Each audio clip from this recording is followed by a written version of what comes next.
ஒரு கிராமத்தில் மிகவும் ஏழ்மையான ஒரு பாட்டி வாழ்ந்து வந்தாள். ஒருநாள் அவளுக்கு சொந்தமான ஒரே பசு கொடுத்த பாலை கறந்து அந்த பாலை ஒரு பெரிய பானையில் ஊற்றி கிராமத்து சந்தைக்குச் சென்று விற்க முடிவு செய்தாள்.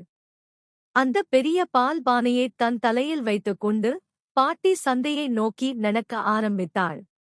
வெயில் சுழன்று அடித்துக் கொண்டிருந்தாலும் அவளது மனதில் சந்தோஷ கனவுகள் அரும்பத் தொடங்கின.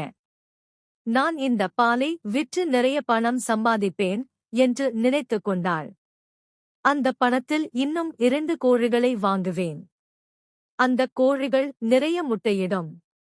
அந்த முட்டைகளை விற்று இன்னும் நிறைய பணம் சேர்ப்பேன். மேலும் அவள் கற்பனையில் மூழ்கினாள்.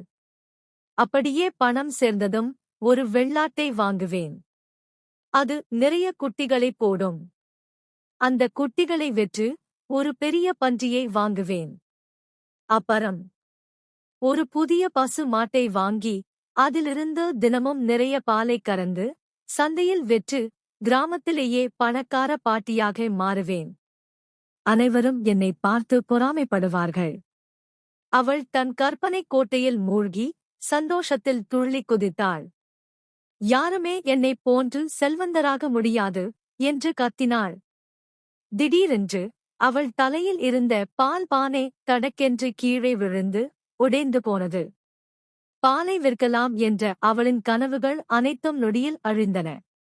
அவள் கண்ணீர் வடித்தாள். நீதி, நடக்காத ஒன்றை குறித்து கனவு கண்டு அதையே நம்பி செயல்படக்கூடாது.